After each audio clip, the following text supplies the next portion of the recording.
The first time the CEO looked at her security guard husband, she did not recognize him. That moment defined everything. Charlotte Hayes stood at the glass entrance of her corporate headquarters in downtown Chicago. Phone pressed to her ear, heels clicking with authority. Fortune 500 CEO by 40. Featured on magazine covers. Quoted in business schools across the USA, the UK, and Canada. She moved fast because power rewarded speed. The man holding the door wore a Navy security uniform and a neutral expression. Daniel Hayes, night shift. Access control. Former nobody, according to her world. He nodded politely as she passed. She did not nod back. People noticed. Employees whispered about her intensity. Investors praised her focus. Analysts called her disciplined, efficient, relentless. No one knew the man at the door was her husband. They had agreed to keep it that way. 3 years earlier, Charlotte had stood in their apartment, surrounded by half-packed boxes and framed awards. The board had just approved her appointment as CEO. Champagne sat untouched on the counter. "This changes everything," she said. Daniel listened. "The company will be under a microscope. Every relationship, every weakness, every distraction." He stayed quiet. "I cannot afford questions about my marriage. Not when credibility matters this much." He nodded. "I need you out of my professional life." He nodded again. "No one at work can know we are together." Daniel agreed because he loved her, because he had learned to sacrifice quietly, because survival had trained him to adapt. He took the security job at her company for practical reasons. Stable income, health insurance, predictable hours, a way to stay close without being seen. Charlotte never asked why he chose security work. She never asked about his past. She knew pieces. Former military, overseas deployments, medical discharge. She knew he woke before dawn sometimes and sat still in the dark. She knew loud noises tightened his shoulders. She knew he avoided crowds unless he had to. She never asked why. At work, she treated him like air. Daniel watched her every day. He watched her command rooms. He watched her dismiss people with a glance. He watched how power reshaped her posture and sharpened her voice. At home, she spoke mostly about earnings calls and expansion plans. She slept with her phone on the nightstand. She kissed him distractedly. Love became logistical. Daniel adapted. He cooked, he cleaned. He listened. He always listened. One afternoon, a young intern dropped her badge at the entrance. She bent to retrieve it and twisted her ankle. Panic flashed across her face. Daniel moved instantly. He steadied her, asked her name, cracked a light joke, walked her to medical. The intern smiled through tears. Charlotte saw it happen through the glass wall of the lobby. Something about it annoyed her.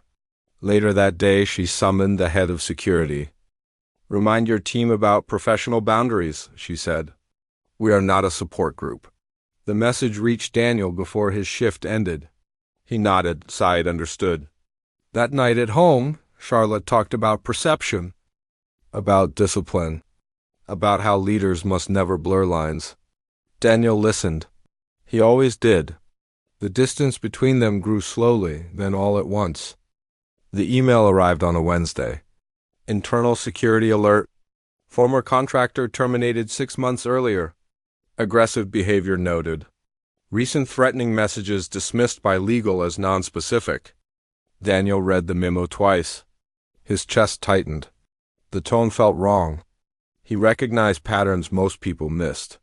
Word choice, timing, escalation curves.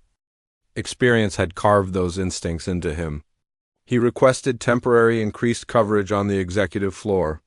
The request was denied. Budget freeze. He requested access to additional cameras. Denied. Daniel stayed alert anyway.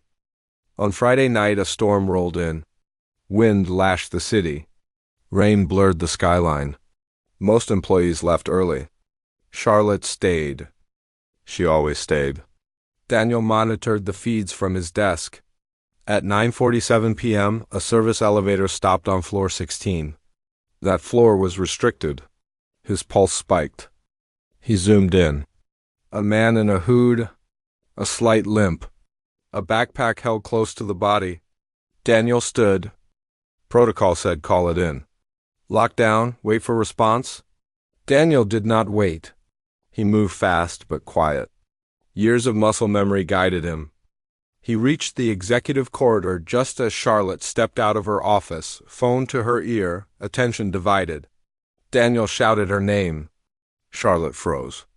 The man lunged. Time fractured. Daniel tackled him mid-stride. The backpack slammed to the floor. Metal struck tile. A handgun skidded across the corridor. The struggle was violent and contained. Daniel controlled the man with precision that came from repetition, not adrenaline. He applied pressure, neutralized movement, spoke calmly as if this were routine. Police arrived within minutes.